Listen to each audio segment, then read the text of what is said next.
I can't remember if it was a presentation or another webinar where I spoke about the history of the chaotic times. I think I ended up going back to like 2008 and calling that the recent past, because I went right the way back to the recession. And I was like, oh, there's actually been quite a lot of disruption in all that time that, have obviously affected supply chain and procurement.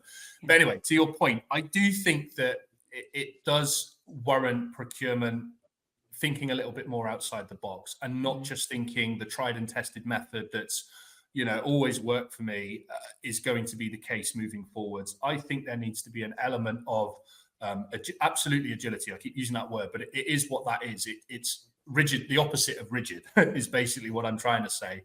And again, just having that line of communication with your supply chain, because sometimes procurement get blindsided by things that are completely preventable. And all that comes down to is that the only time you talk to your supplier is when you're placing an order.